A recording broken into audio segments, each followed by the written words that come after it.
It was one of those crisp autumn evenings where the air smelled of faint bonfires and the streetlights threw warm halos over the pavement. Albert's house, which stood just next door, was glowing with life. I could hear the hum of laughter, music vibrating through the walls, and the occasional clink of glassware from across the fence. He had invited us over to celebrate his 30th birthday. A big deal, he'd said, since his wife was traveling and wouldn't be around for a few days. It was the perfect excuse for a party, a little freedom to go wild before she returned. I had known Albert for years. We worked together, side by side, through countless projects and late-night meetings. He was never much of a social butterfly, always a bit awkward, more comfortable among spreadsheets than people. So it surprised me to see how many guests had crowded into his house. I recognized a few familiar faces, colleagues from the office, but many were strangers. There was an aura of excitement that felt almost too deliberate. It felt strange, like Albert was putting on a show for an audience he didn't usually entertain. From the start, the evening was lively. Music blasted, conversations bubbled over in every room, and drinks flowed without pause. Albert grinned ear to ear, as if throwing the party of his life. My wife, Sarah, looked radiant that night. Too radiant. She had picked a red dress, the kind that hugs every curve and demands attention, and wore a perfume that clung to the air even after she left her room. I should have felt proud. Instead, unease gnawed at me, but I pushed it down, telling myself it was nothing. For the first hour or so, everything seemed normal. We greeted friends, made small talk, and laughed at Albert's attempt to be the perfect host. But something kept bothering me, a feeling like the buzz of an off-tuned string. No matter where I went, who I spoke with, my eyes kept drifting toward Sarah. She wasn't at my side, not like usual. I caught glimpses of her in the crowd, always near Albert. She laughed with him, leaned in too close, her fingers brushing his arm as she whispered something in his ear. Albert, shy, awkward Albert, smiled back at her, looking far too comfortable. I told myself it was nothing. Sarah was friendly, always had been.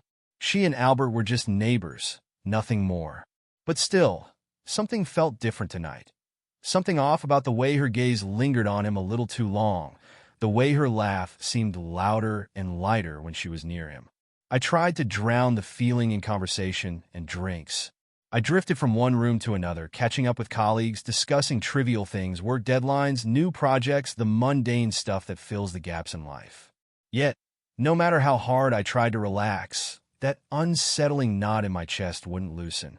It was like an itch I couldn't scratch, and every time I glanced toward Sarah, she was still there, close to Albert, their conversation hushed and private. At one point, I found myself at the drink table, pouring another glass of whiskey. From across the room, I saw them again, Sarah's hand resting lightly on Albert's shoulder, her body angled toward him in a way that shut out the rest of the room. I swallowed the drink in one bitter gulp, ignoring the burn as it slid down my throat. I could feel the jealousy creeping in, but I tried to tamp it down. It was just a party, I told myself. Nothing to worry about. But as the night wore on, the alcohol numbing my senses, I found it harder to believe my own reassurances. By midnight, the crowd began to thin. People stumbled toward the door, waving sloppy goodbyes, their laughter trailing into the night. I was starting to feel the effects of too many drinks. My head swam, and my stomach churned. The noise, the crowd, even the warmth of the room, it was all becoming too much. I turned to Sarah, hoping we could leave together.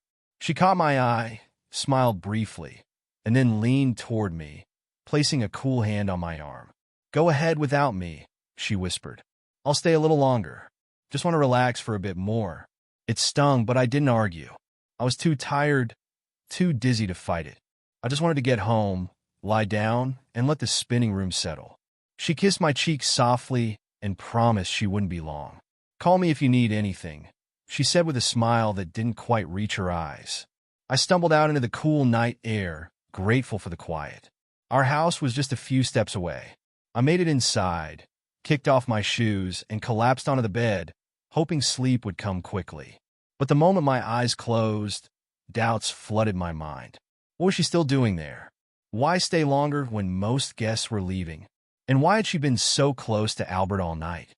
I rolled over, staring at the ceiling, my mind swirling with alcohol and uneasy thoughts. I told myself not to think too much of it, that she would be home soon. But as the minutes stretched into hours, the silence of our bedroom grew louder, heavier, suffocating. At some point, sleep must have claimed me. I woke with a start to the sound of the clock ticking past 1 a.m. The bed beside me was still cold, untouched. I sat up, rubbing the sleep from my eyes. A knot of anxiety tightened in my chest. Something wasn't right. I staggered to the window, peering through the curtains at Albert's house. The lights were still on, glowing softly in the dark. But there was no movement, no sign of life inside. A strange sense of dread settled over me, like a premonition I couldn't shake. I needed to know. Ignoring the dizziness that threatened to pull me down, I slipped on my shoes and made my way back to Albert's front door. The street was quiet, the party long over. As I approached the house, I heard something, a sound that froze me in place. Soft, intimate noises, moans, muffled but unmistakable, carried through the night air. They were coming from inside Albert's house. I moved closer to Albert's house, every nerve in my body strung tight with dread. The cold night air bit into my skin, but I barely noticed it. All I could hear were the sounds, the unmistakable, intimate moans filtering through the walls. Each step toward the house made my heart pound harder. I prayed that I was wrong, that my mind was playing tricks on me. But deep down, I knew something was happening behind those walls that I was never supposed to see. I crept along the side of the house, my footsteps barely making a sound on the wet grass. The curtain on one of the front windows hung slightly open, swaying gently. That was where the noise was coming from. My pulse raced as I reached the window. I leaned in, peeking through the gap, and my worst fear unfolded before my eyes. There she was, Sarah, my wife, naked. She was straddling Albert, her body pressed against his, moving in a way I had never seen from her before. There was no hesitation, no awkwardness, just raw, deliberate passion. Albert lay beneath her, gripping her hips, his expression locked in satisfaction. The man I thought I knew as quiet and reserved looked like someone else entirely, a man who was fully aware he had crossed a forbidden line and didn't care. My breath hitched in my throat, and for a moment I couldn't move. My mind refused to believe what my eyes were seeing. How could she, my Sarah, be here like this with him? All the stolen glances, the hushed conversations, the lingering touches from earlier in the night suddenly made sense. Every suspicion I had ignored crashed down on me at once, suffocating me with the weight of realization. A tidal wave of rage surged through me. Without thinking, I slammed my fists against the window, trying to break the glass with sheer force. But the window didn't give. It rattled under the impact, sending a loud, shuddering noise through the house. Inside, they both froze. I watched as Sarah's head whipped toward the window, her eyes wide with panic. Albert scrambled beneath her, shoving her off as if she were suddenly a burden. They moved like thieves caught in the act, fumbling for clothes, their movements frantic and clumsy. Sarah reached for a blanket, wrapping it around herself, her face contorted in a mixture of fear and guilt. Albert was already up, half naked, shoving his legs into a pair of pants. He glanced toward the window, his eyes locking on mine for a brief second. That smug confidence I had seen earlier in the evening drained from his face, replaced by sheer terror. He knew that I had seen everything. I hit the window again, harder this time, but the glass only groaned under the pressure. My knuckles throbbed with pain, but I didn't care. I wanted to smash my way in, to drag Albert out through the shards of broken glass, to make him pay for what he had done. But the window held firm, taunting me with its impenetrability. Albert's panic was palpable now. I could see it in the way his hands fumbled with his belt, how he tripped over his own feet trying to pull on his shirt. He muttered something to Sarah, words I couldn't hear through the glass, and then bolted toward the door at the far side of the room, leaving her scrambling to cover herself. That was it. The rage inside me reached its boiling point. I wasn't going to stand there, and watched them slip away like cowards. I wasn't going to let Albert run from what he had done. I turned on my heel and stormed to the front door. My heart thundered in my chest, the fury consuming me whole. I didn't think. I didn't hesitate. I raised my foot and kicked the door with everything I had. The wood splintered under the force, the door swinging inward with a loud, violent crash. Albert was waiting just beyond the entryway, but the look in his eyes told me he hadn't expected me to break the door down. He barely had time to react before I lunged at him. Everything after that was a blur. My fists connected with his body, each punch driven by a fury I had never known I possessed. All the betrayal, the humiliation, the gut-wrenching pain exploded out of me in violent waves. I hit him again and again, not caring where the blows landed. His face, his ribs, his jaw. All I knew was that he had to pay. Albert tried to fight back, but he was no match for the rage that fueled me. He managed to throw a wild punch, grazing my temple, but I barely felt it. I tackled him to the floor, sending furniture crashing around us. Sarah stood frozen in the corner, her blanket slipping off her shoulders as she watched in shock. She screamed my name, begged me to stop, but her voice was distant, like the muffled cries of someone shouting from the bottom of a well. I didn't care what she wanted. Not anymore. Albert groaned beneath me, trying to push me off, but I pinned him down with all my weight. I could feel the sharp pain of my knuckles splitting open with every punch, but it only spurred me on. I wanted him to hurt as badly as I was hurting. In the chaos, my stomach churned, the alcohol from earlier catching up to me. I tried to swallow it down, but the nausea hit like a tidal wave. Before I could stop it, I vomited all over Albert, the bile splashing across his chest and face. He recoiled in disgust, swearing under his breath as he tried to shove me off. "Get off me, you idiot!" he shouted, wiping his face with the back of his hand. But his insults only made the fire in my chest burn hotter. I grabbed him by the collar, yanking him closer. The smell of sweat, vomit, and panic filled the air between us. "You think you can do this to me?" I hissed through clenched teeth. "In my house? With my wife?" Albert struggled beneath me, but the fear in his eyes told me everything I needed to know. He wasn't sorry for what he had done. He was only sorry that he had been caught. The fight drained out of me as quickly as it had come. My body sagged, the adrenaline giving way to exhaustion. My knuckles throbbed, my head spun, and my stomach churned again. I shoved Albert away, staggering to my feet as the room tilted dangerously around me. Sarah rushed toward me, her hands reaching out as if to steady me, but I jerked away from her touch. "Don't," I spat, my voice raw and broken. I stumbled toward the door, my vision blurring at the edges. The nausea threatened to overwhelm me again, and I knew I couldn't stay in that house a second longer. I needed air. I needed to get away from them, from both of them, before I lost what little control I had left.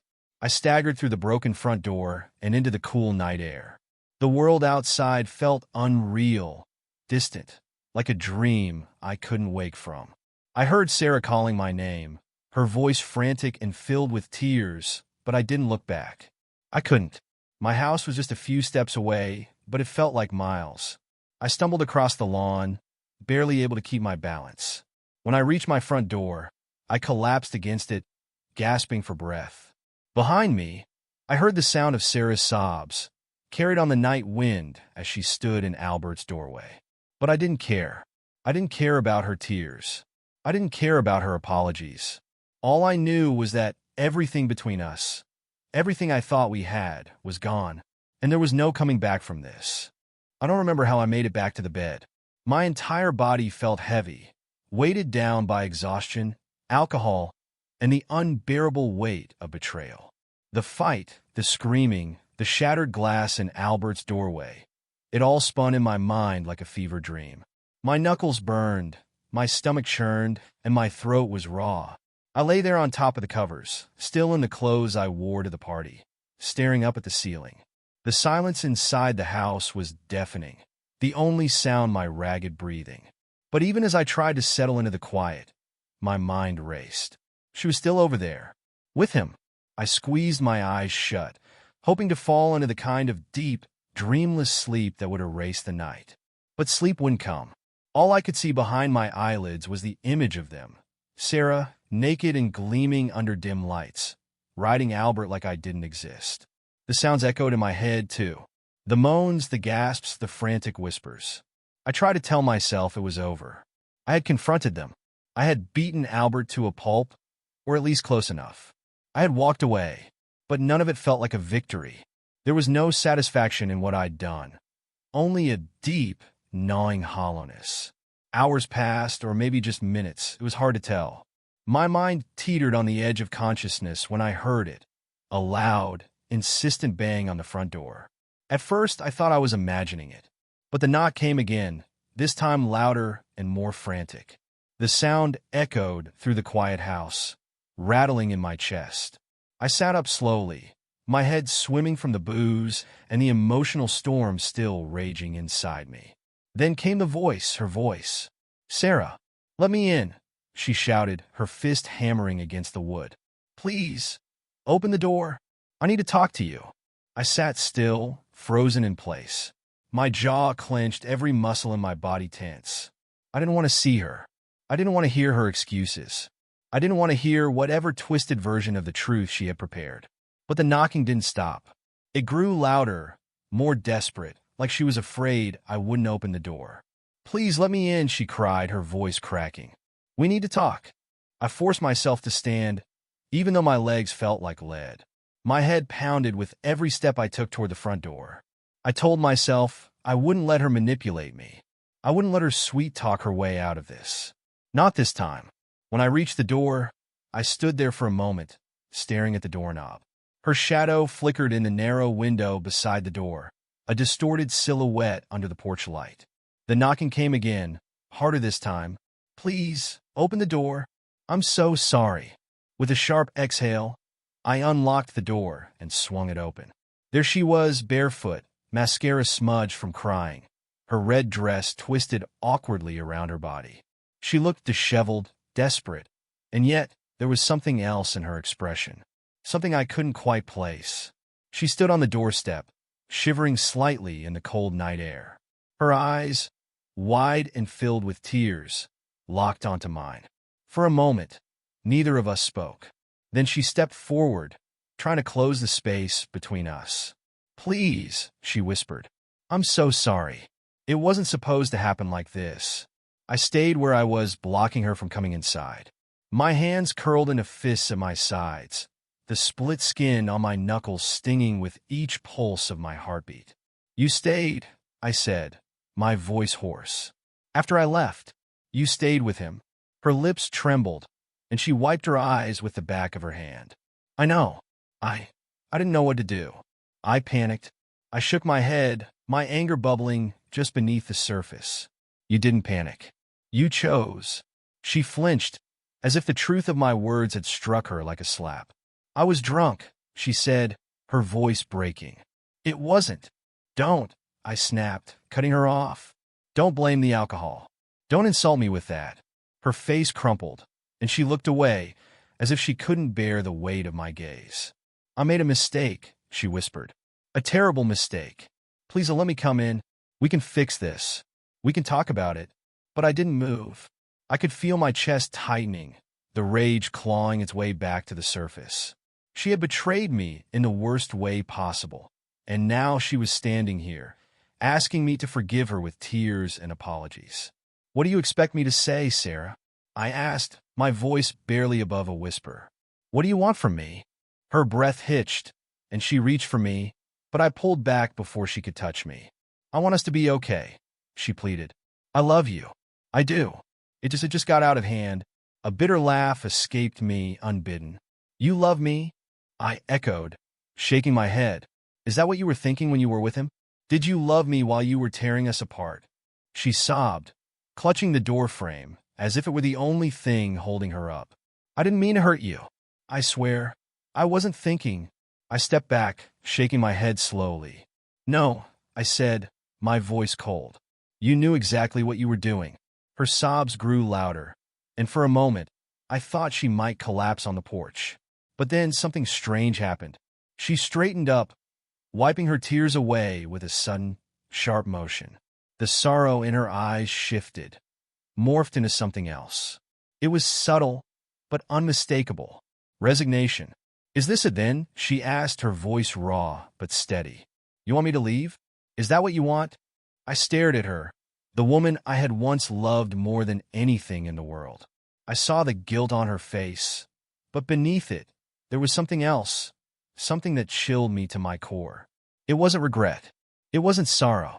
It was acceptance. She knew what she had done, and she was prepared to walk away from it all without a fight. I felt the floor drop out from under me, the full weight of the betrayal settling into my bones. "Yes," I said quietly, stepping back and pulling the door open wider. "Go to him. Go to Albert." For a moment, she didn't move. Then slowly she nodded. There was no argument, no pleading, just quiet acceptance. She gathered herself, straightened her dress, and turned away.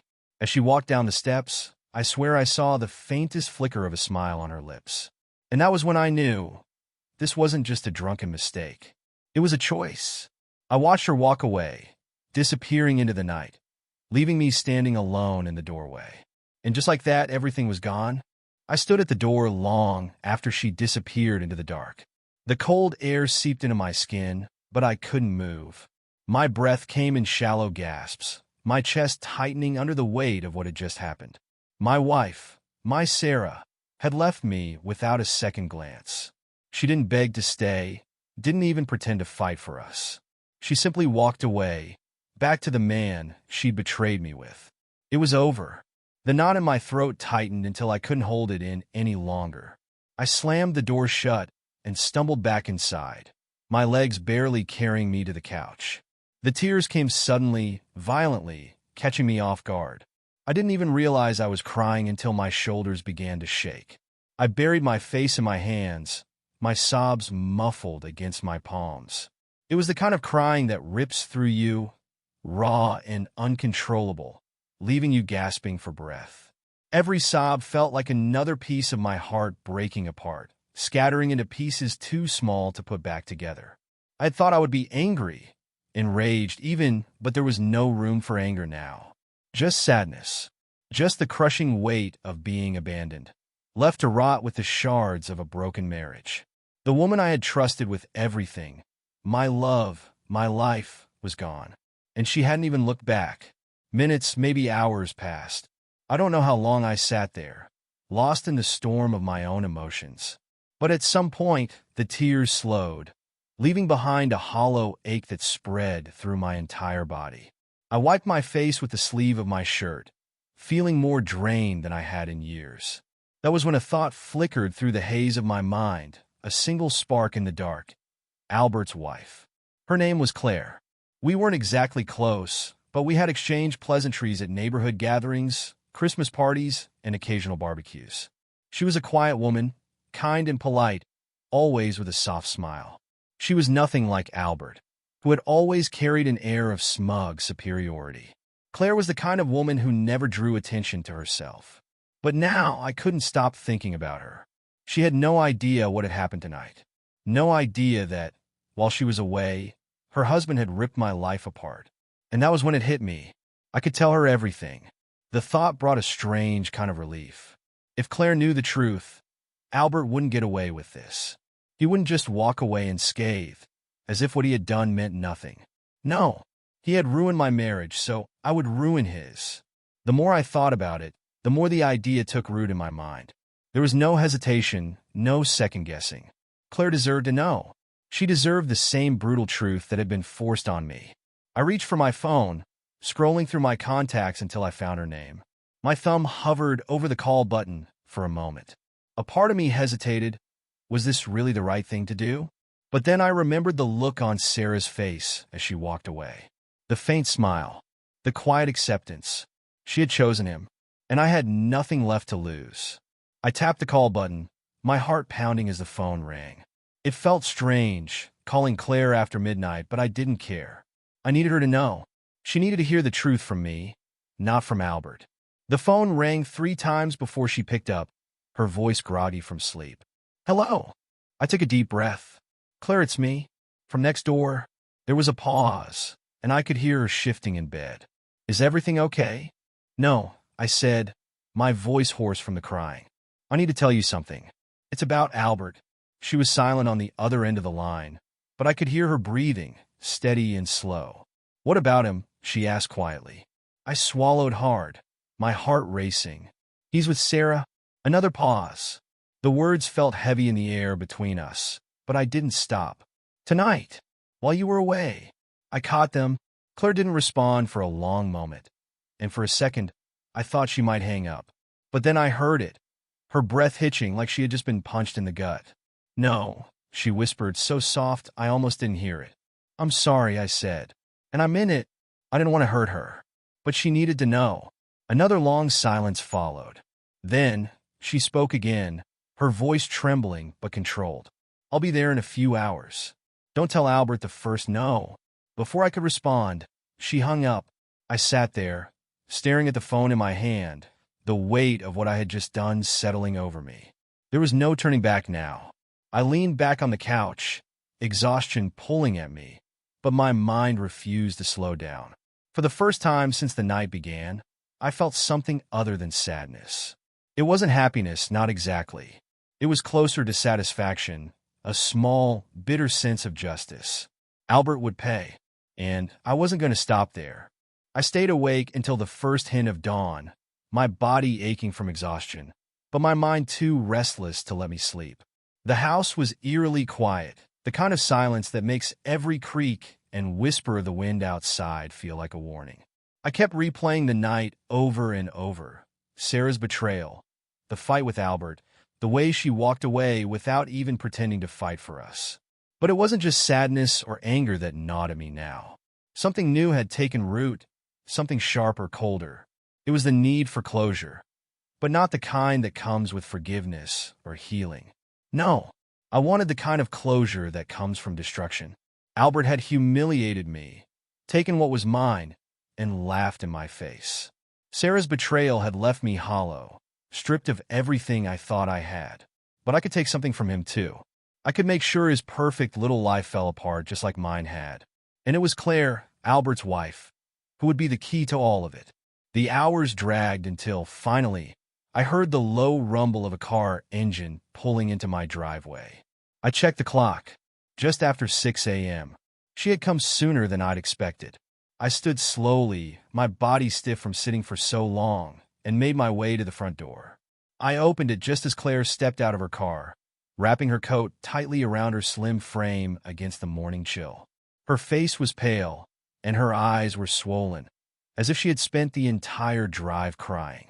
But there was something else in her expression too, something that mirrored my own feelings. It wasn't just sadness.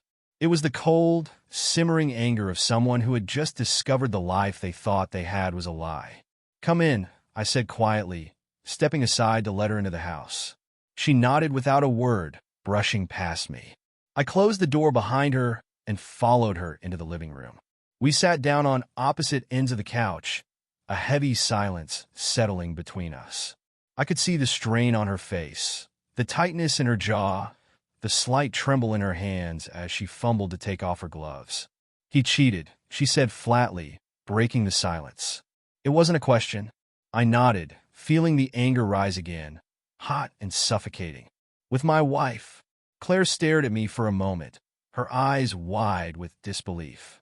Then, slowly, she exhaled, like she had been holding her breath for hours. "I knew something was wrong," she whispered. "He's been acting different for months. Distant. I should have known. There was no point in sugarcoating it. He's been seeing her for a while, hasn't he?" I asked bitterly. She looked down, twisting her gloves in her hands. "I don't know for sure, but I wouldn't be surprised." Her voice cracked, but she quickly composed herself, blinking away the tears. I leaned forward, resting my elbows on my knees. "We don't have to let them get away with this." Claire looked up, her eyes narrowing slightly. "What do you mean?" I could see the same flicker of resentment in her gaze that had been burning inside me all night. "I mean, we can make them pay," I said, the words coming out more easily than I'd expected. "They don't get to walk away from this. They don't get to pretend like it didn't happen." She didn't respond right away, but I could tell the idea was sinking in. Slowly, she nodded. What do you have in mind? A twisted part of me had already thought it through, even before she asked. The pieces were starting to fit together in my head. For starters, I said, we let Albert know he's not the only one who can ruin a marriage. Her eyes widened slightly as she caught the meaning behind my words.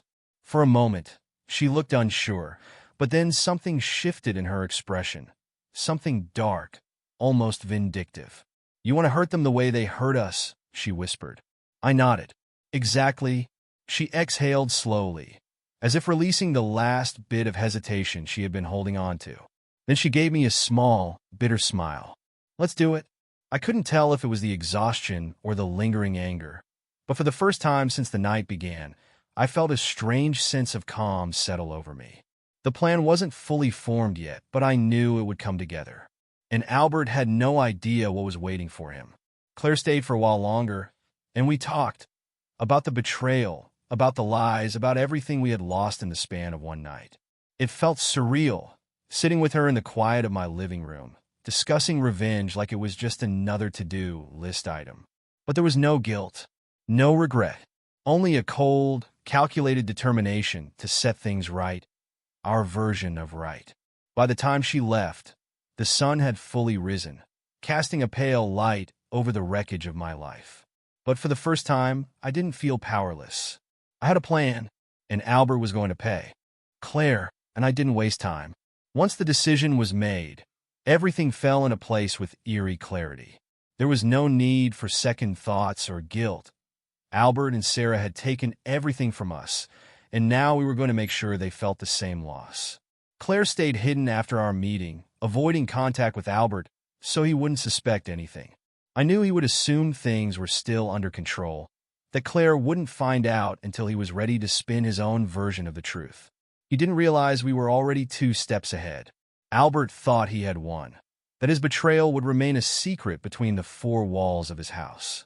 But secrets only have power when they're hidden, and I was about to rip his life open for the world to see. The plan was simple. First, Claire would leave Albert when he least expected it, without a fight, without a word. She'd take her belongings and move into my house, right next door. We both knew how it would look, how Albert would take it.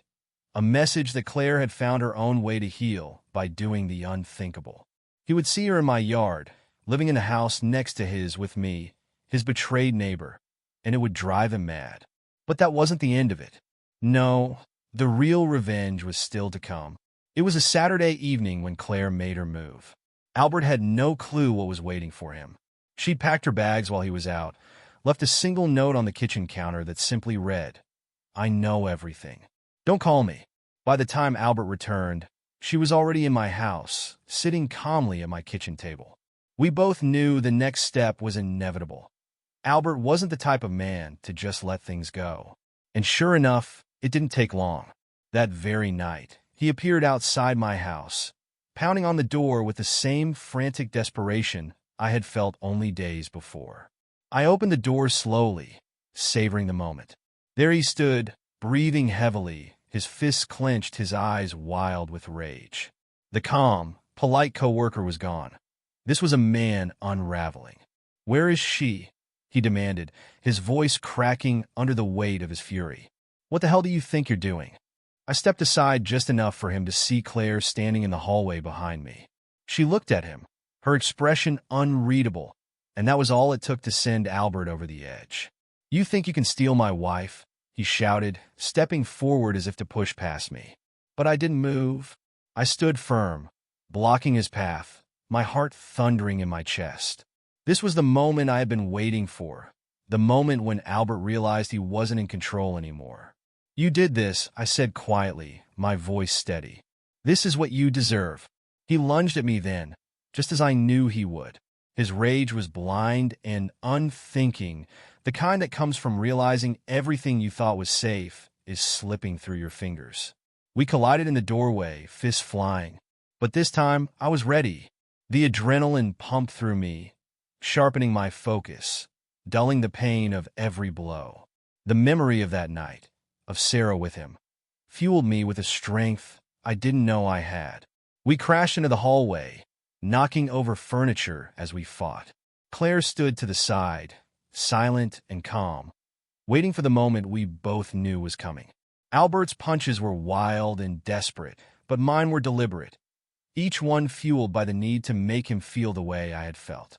At one point, Albert managed to shove me against the wall, pinning me with his forearm against my throat. "You ruined everything," he shouted, his face inches from mine, twisted in fury. I smiled through the pain. "No, Albert, you did." That was when Claire made her move. She pulled out her phone, cool and collected, and began dialing. Albert's head whipped toward her, his expression shifting from rage to disbelief. "What the hell are you doing?" he hissed. Claire met his gaze, her voice steady and calm. "Calling the police." Albert froze. "You can't, Claire, don't." But it was too late. The phone was already ringing, and I knew there was no way out for him now. He had crossed the line, broken into my house, attacked me. And now he would pay for all of it. Albert released me, stumbling back as the realization hit him. His eyes darted between Claire and me, panic setting in. "This isn't what it looks like," he stammered. But Claire didn't waver. She spoke calmly into the phone. "Yes, I need the police. There's an intruder in my neighbor's house. He attacked us." I watched as the color drained from Albert's face. He knew how this looked. He knew what was coming next. He tried to plead with her, but his words came out in a panicked jumble. "Claire, please don't do this. You know me. You know I didn't mean." But Claire's expression didn't change. She had made her decision. The sound of sirens echoed in the distance, growing louder with every passing second. Albert stood frozen, trapped between the life he had destroyed and the consequences that were about to crash down on him. When the police arrived, it was over in a matter of minutes. They handcuffed Albert without a second thought, hauling him out of the house while he protested and begged, his voice desperate and pathetic. Claire and I stood in the doorway, watching in silence as they led him away. His pleas faded into the night, lost in the blare of the sirens. I glanced at Claire, and she gave me a small, satisfied nod. The plan had worked perfectly. Albert was gone, and with him, the last remnants of the life that had betrayed us both. In the days that followed, life began to take on a strange kind of peace. Claire stayed with me, just as we had planned, and the empty spaces left behind by Sarah and Albert began to fill with something new, something unexpected. It wasn't love, not yet, but it was understanding. It was healing, and for the first time in a long time, it felt like things were finally starting to make sense. Sarah tried to call, of course, tried to apologize, to beg for another chance. But I ignored her. She had made her choice, just like Albert. And now, they would both live with the consequences. Claire and I built a quiet, steady life together. A year later, we welcomed a child into the world. A new beginning, a new chance at happiness. Albert, meanwhile, spent his days behind bars, serving the sentence that came from breaking into my house and attacking me. Every day, I imagined him sitting there, replaying the choices that led him to that cell. And every time I thought about it, I smiled. Because in the end, he got exactly what he deserved.